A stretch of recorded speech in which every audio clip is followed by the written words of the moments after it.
Bienvenidos a otra emisión de Un Mundo Alucinante, el libro que el mismo programa lo es lo que tratamos nosotros, es de hacer que los libros formen parte de nuestra rutina diaria, de esos compañeros que nunca vamos a olvidar.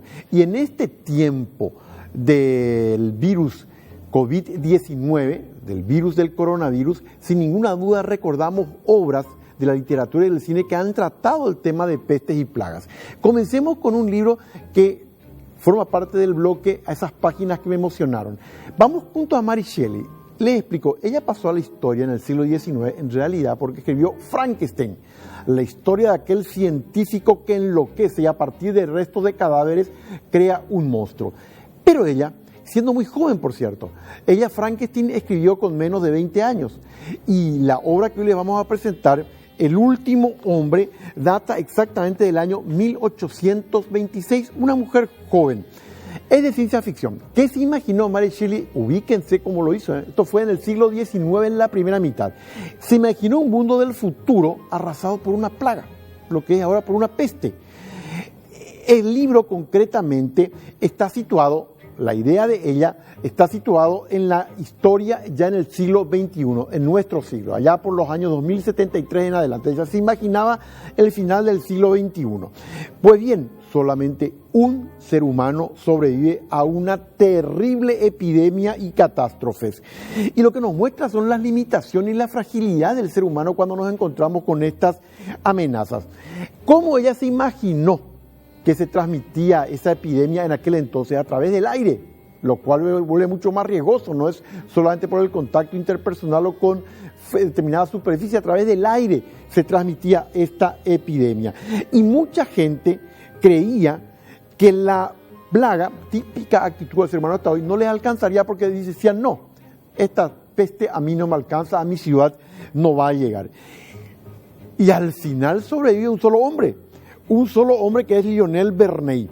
Y él, ahí viene la pregunta, ¿qué hace entonces en este mundo post-apocalíptico? Este libro, El último hombre de Mary Shelley, es una suerte de crónica del fin del mundo, crónica del fin del amor, de la amistad, de la esperanza. Es cuando todo se derrumba a partir de una misteriosa epidemia que se transmite por el aire. ¿Cómo se adelantó al tema del impacto de las epidemias? Mary Shelley es El último hombre, el libro data de 1826.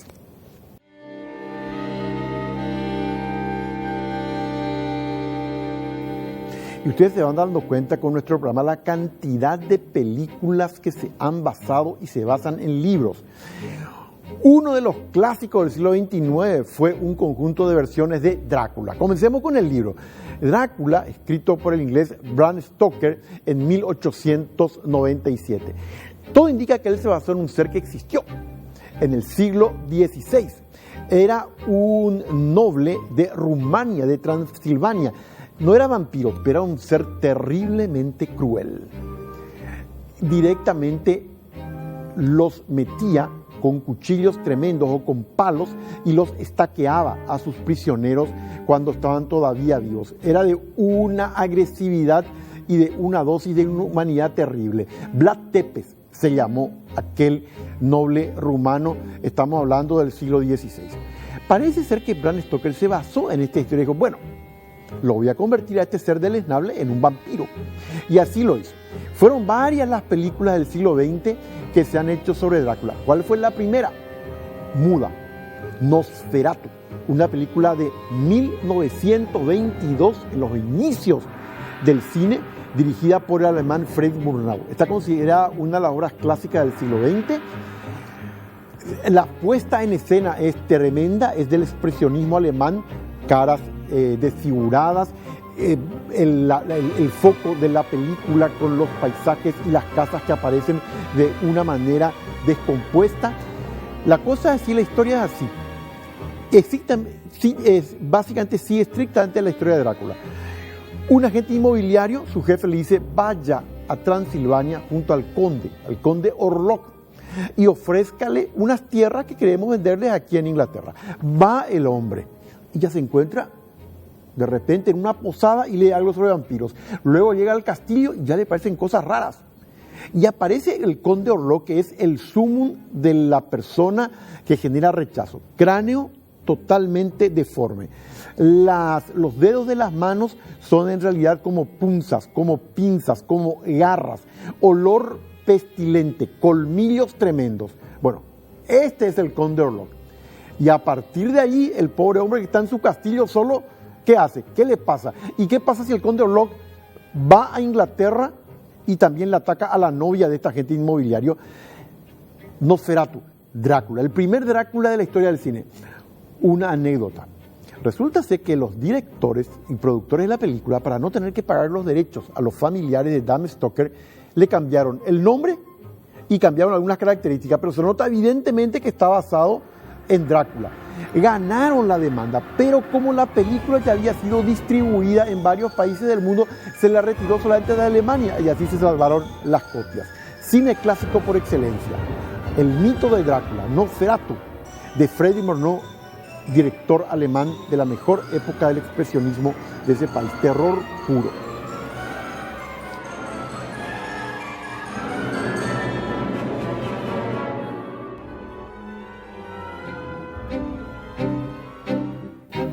Y en esta época de pandemia la pregunta es si nos quedamos más en casa, ¿qué leemos? ¿Qué recomendamos leer? Fíjense en esto.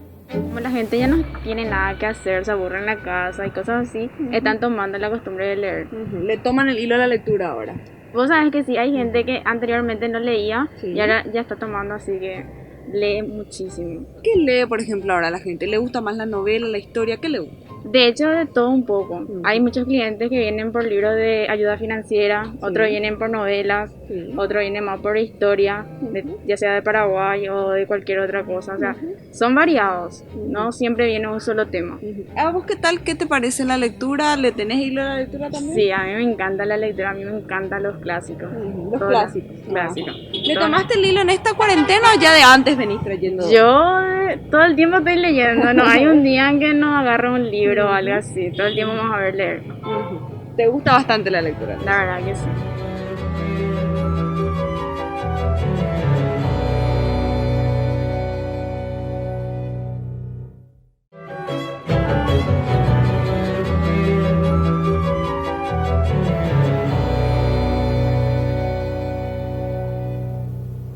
Me encantaron los cuentos que leí en El Sobre Azul de Rafia. Es de Sofía Raquel Fernández Casabianca.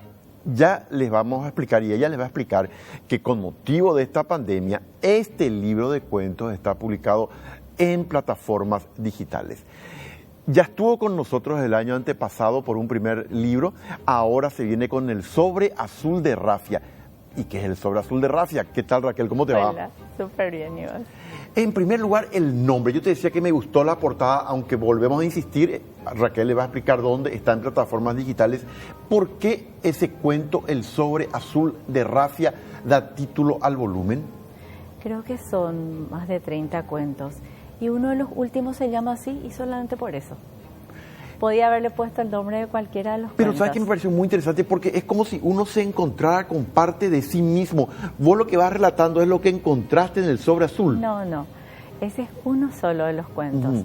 Y terminando ya el libro encontré literalmente un sobre azul de rafia que de soltera me habían regalado y que yo fui guardando las cartitas o mensajes que me mandaban compañeros que estaban en el extranjero, o cositas de adolescente o de la época de la facultad, o tarjetas que antes se usaban. Ahora, antes no existían los memes ahora. Y encontré nomás y se me ocurrió y guardé otra vez así tal cual dice. Es literal ese Literal ese cuento. Pero es el uno, Sí, el nomás, único. uno Pero nomás de ellos. es muy interesante porque en un momento vos decís que en el sobre azul, como señalaba recién, también estaban cartitas y que esas cartitas vos no las llegaste a leer, sino las guardaste a sí mismo. No, es así. Hay algunas que son de una persona, otras de otra persona, y había una especial que tenía una cintita y dije, todavía no quiero volver a revisar esa parte. Ese es literal, dos o tres son así verdaderos. El sobre azul existió, existe y lo tenés. Existe y está Y guardado. muy simpático. Creo que el otro que tiene mucho que ver con la realidad, me decía, es Tilín Tilín. ¿Qué es eso? Resulta que la primera clase del taller literario al cual yo asistí, Hay un señor, Vareiro, el papá de Lucía Zapena. Sí. Bueno, él es un señor que yo le empecé a seguir en Facebook y vi que él tenía varios cuentos y le dije una vez, ¿cómo me encantaría saber cómo usted empezó? Y me dijo, yo te recomiendo que vayas a un taller. Y me dio unos cuantos nombres así por Facebook, por mensaje privado. Y luego encontré en el Centenario que había un taller. Sí. Y le dije, le agradezco tanto porque mediante usted me animé a entrar en ese taller. Eso fue en julio del 2017. Sí. La primera clase a la cual asisto había que escribir sobre realismo y me salió ese cuentito. O sea, que ese es el primero literalmente que escribí. Sin contar el final, contá de qué va Tilín Tilín. Y bueno, y es básicamente algo que ocurrió en la noche de mi casamiento. ¿Ah, de tu casamiento fue? Sí, sí. Que cuando nos comprometimos, yo, la fotógrafa, que era Kovacs, me dijo que guarde los anillos porque no podían salir en las fotos antes de ir al casamiento. Entonces los guardé y bueno, eso es lo que pasó en el cuento. Nos cuento al final dónde estaban los anillos esa noche. Pero es verdad, y ocurrió todo igual. Y cada vez que nos encontramos los compañeros de Facultad de Derecho nos acordamos y fue simpaticísimo porque al final todos fueron involucrados. No les voy a contar, léanlo. ¿Dónde tenía Raquel su anillo de casamiento la noche de bodas? Sí. Hay varios cuentos que te mencionaba en Cáritas, pero en la introducción vos hablás de esta línea de trabajo. Hay un dolor, hay dolor.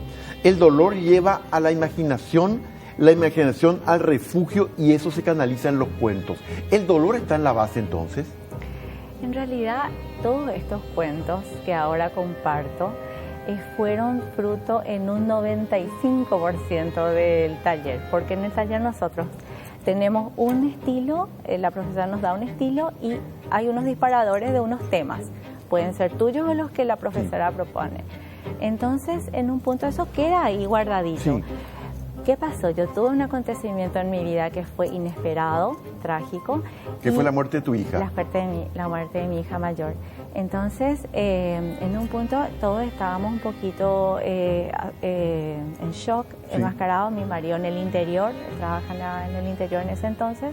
Entonces yo dije, ahora estos los voy a juntar y los voy a hacer, y acá era una cierta rutina que yo tenía, que aparte de mi trabajo y mi familia, era como decir, bueno, ahora en este momento voy a hacer esto. Y eso fue en enero del 2019 y fueron 2 meses por ahí. Luego se los di a un compañero mío del taller, que es Roberto Noer, quien presenta, que tenemos una amistad basada en el amor a los libros que ambos tenemos. Y también Eduardo Codas, que es un amigo muy querido que compartimos. Yo, gracias a él, empecé a leer ciencia ficción. Hicimos un trabajo juntos sobre ciencia ficción. Muy bueno su libro de ciencia ficción, estuvo aquí con nosotros. Es sofisticado, él está para Estados Unidos. Pero decime, ¿la mayoría de estos cuentos vienen después de la muerte de tu hija? No, esos estaban antes.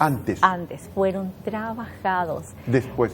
A los un mes de su fallecimiento. ¿Ahí los trabajaste? Ahí los trabajé. Y acá viene uno de los cuentos fuertes realmente. Dit Tem, el equipo de la muerte, y una chica, Ingrid, que va camino a una situación realmente catastrófica. ¿Cómo surge este cuento y qué quisiste decir con el tema Ingrid? Dit Tem viene a ser lo que implicaría la mala junta de una persona que está en un contexto de una familia que la cuida bien y todo lo demás, y de repente tiene primero una relación tóxica con una persona, luego se pierde. En esa relación tóxica va perdiendo sus... Ayer justamente hablé con una persona que le pasó lo mismo a un sobrino, y a otra persona y a otra persona. A veces el grupo, la junta, si vos no estás muy bien o salís muy devastada de alguna relación no muy buena, por eso hay en día muchos chicos hoy, yo hablo con muchos chicos que prefieren estar solos. Es una opción ahora. Antes era como un mandato de la sociedad que tenías que estar en pareja, o tenías que casarte, o tenías... ¿Y ahora es como una opción de decir, ¿sabes qué? Mejor me quedo nomás. Antes que una relación tóxica, no. Sí. No, pues, de todo tipo hay. Y la realidad siempre supera la ficción. De hecho, es un cuento fuerte y muy interesante. No les voy a contar desde luego el final. El cuento blanco, la cuestión es entonces a quién matar. Explícame el cuento blanco. Bueno, ese surge realmente de a veces uno tiene vergüenza de decir que lee crónica. Las noticias policiales. Esas cositas feas, ¿verdad? Y de repente hay algunos, era un encabezado de un crimen. Sí. En el cual la famosa infidelidad. Sí. Que En este caso la mujer le mata a... la mujer, también esto está muy parecido en Elena Ferrante, en Mi amiga estupenda, Sí. un libro que ella llega y le encuentra con su doméstica al marido. Sí. Se fue al súper, volvió pronto y en vez de matarle al verdadero culpable, elige... Bueno, y ahí Pero buenísimo, un porque desastre. la reflexión final es para no perderse en torno. Y efectivamente, era un titular entonces de una crónica policial. Era un titular. Mujer mata a empleada doméstica. Sí. Que Patrona mata a su doméstica. Patrona celosa mata la a su había doméstica. descubierto con el marido. Y al final, para no perderse. Cenando con el enemigo, otro cuento que impacta. Contanos de qué va. Y bueno, básicamente hay muchas cosas que están en nuestra sociedad que ahora se destapan. Antes luego no se destapaban. Cuando yo era chiquita, tipo adolescente, escuché 1000 cosas. Yo tenía hermanas más grandes que yo, entonces, y hablábamos muchísimo en casa con mi mamá, éramos muy amigas, y se escuchaba de todo, pero todo era oculto. Como que ahora se está destapando y lo que, bueno, antes tenías que seguir manteniendo oculto, ahora ya no lo querés mantener oculto, ya lo vivís nomás. Esta es una historia de amores ocultos. Es una historia en realidad entre una pareja de hombres. De hombres, efectivamente. También había una pareja heterosexual. Exacto.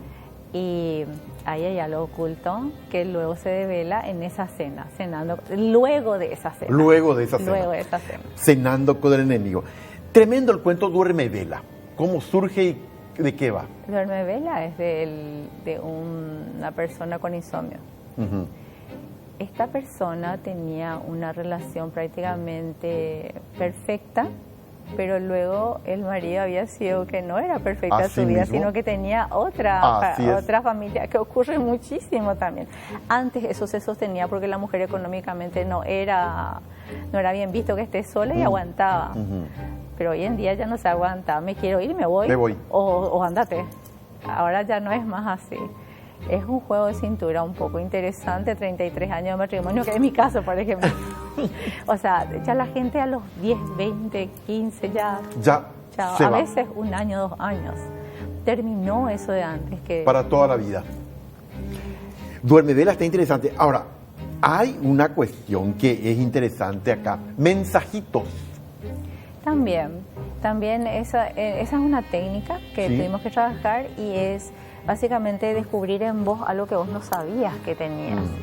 Y esta persona proyecta en su pareja lo que realmente es esta persona.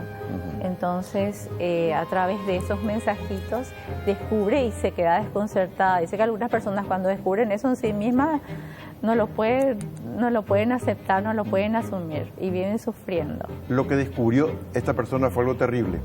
Lo que descubre es que había sido que lo que pensaba que era su marido era ella Era en realidad. ella, efectivamente. Sí. Estos Es una cuentos, proyección. una proyección. Estos cuentos que estuve citando como ejemplos de los cuentos que tenemos en el libro tienen mucho que ver con vivencias íntimas y personales. ¿Los agrupaste con qué criterio o ya los tenías, como decís, surgieron porque los tenías No. antes? ¿Cómo fue? Fue así, como te dije. Todos, el 95% empezaron en el taller. Algunos, las profesoras dicen, ese no. Entonces, este sí está para trabajarlo. Eso es. Y los trabajaste a partir de enero del año 2019, Sí. ya después del fallecimiento de tu hija. Sí. Y ahí viene, bueno, quiero que nos digas, ¿dónde la gente encuentra el sobre azul de Rafia? Bueno, si tenés en este momento un Android, puedes comprarlo de Amazon y puedes obsequiarlo también a través de Amazon. O sea, yo te puedo obsequiar si tenés, y si es iPhone, en Apple. Y también está en otras 2 plataformas. Y ahí ven ustedes, lo que les decía, hermoso. No todo es lo que parece, porque parece siempre que todo está bien y por detrás No de... todo es lo que parece. Y ese es el sentido de los cuentos como estábamos hablando, Ese pues. sentido de los cuentos. También hay uno que es que se llama El Abandono, que es básicamente, ese no lo leíste. No. Ese es el caso que está muy solapado en nuestra sociedad del abuso de menores y que se cree que solamente pasa en un nivel socioeconómico bajo, inferior, o de personas que no tienen preparación. Eso se trata de eso también, de una niña muy pequeña. Les recomiendo especialmente estos maravillosos cuentos. Raquel, finalmente, ¿un próximo proyecto tuyo de algún libro? Tengo 3 proyectos. Estoy trabajando más en uno, que es el que está más avanzado, y tengo otros 2. Uno sería enfocado a la espiritualidad, que yo también tengo formación espiritual, que es lo que más al final te da fuerza en la vida para mí. Y uno que es Cabos Sueltos, y el otro es algo relativo a mi hija, pero eso es para más adelante. Vamos a tenerte aquí sin ninguna duda. Muy amable, Raquel. Bueno, gracias. Léanlo. Son cuentos que les van a llegar al alma, porque fíjense, es así. No todo es lo que parece. Eso van a encontrar estos cuentos que son breves y que llegan muchísimo. Enseguida continuamos con ustedes.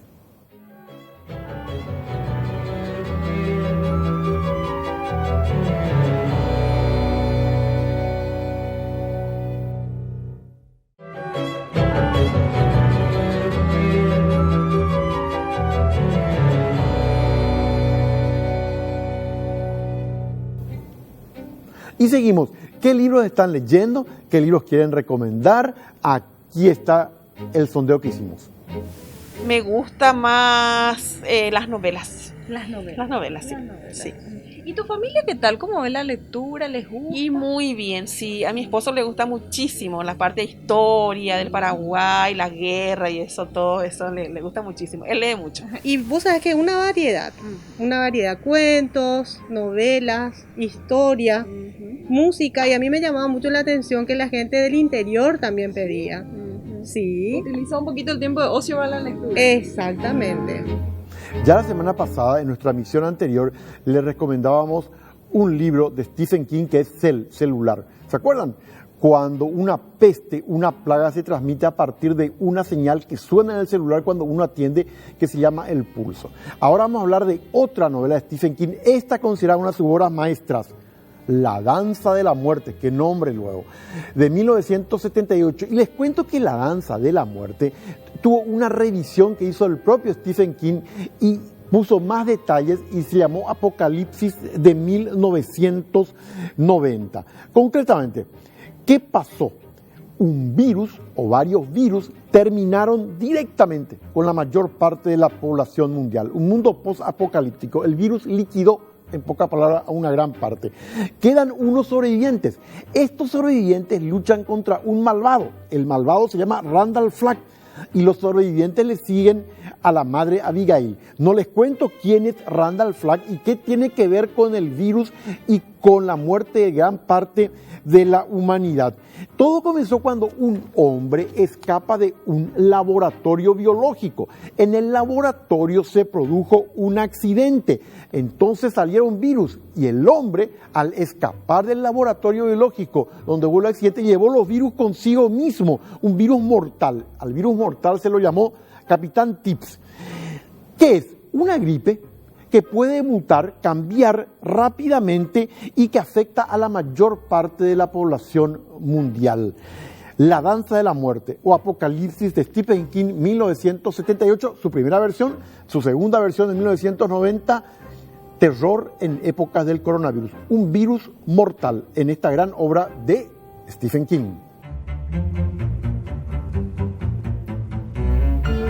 Y en Servilibro, algo que les va a impresionar mucho, de Nilda Rivaro, la compiladora, el Paraguay ilustrado de siglos pasados. Hay imágenes muy interesantes del siglo XIX y estas imágenes de este libro Paraguay ilustrado, versión en inglés, también se tiene la versión en castellano, es un libro que nos remonta con imágenes de otras épocas a cómo fue cambiando el Paraguay. Paraguay ilustrado, ¿dónde lo van a encontrar? En Servilibro. Acuérdense que en este tiempo ustedes busquen en las redes sociales de Servilibro o en sus teléfonos porque hacen delivery en tiempos ahora de COVID-19.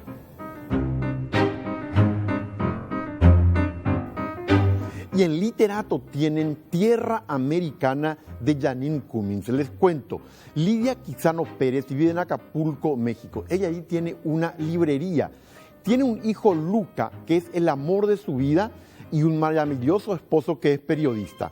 Y aunque la vida en Acapulco comienza a agitarse debido a los cárteles de la droga, la vida de esta familia es confortable. Pero un día llega un hombre a la librería y compra 4 libros, entre los que se encuentran 2 de las obras favoritas de Lidia, que piensa que nunca va a vender. Javier es erudito, encantador, aunque Lidia no lo sabe. Javier es el nuevo jefe del cártel de drogas que se apoderó de la ciudad de Acapulco. Cuando se publica un revelador artículo sobre Javier, que el esposo de Lidia, el propio esposo de Lidia, escribe para el periódico local, sus vidas cambiarán para siempre. Tierra Americana, el mundo del narco en México y las relaciones con una mujer, disponible en Literato. Y hablando de Literato, que está con nosotros desde el año 2018, cuando comenzamos esta singladura de Un Mundo Alucinante, Literato está de cumpleaños. Cumple 3 años y para no perderse, va a sortear un pack de 2 autores sobre los cuales varias veces hemos hablado y que son centrales hoy en la literatura de ayer, de hoy y siempre.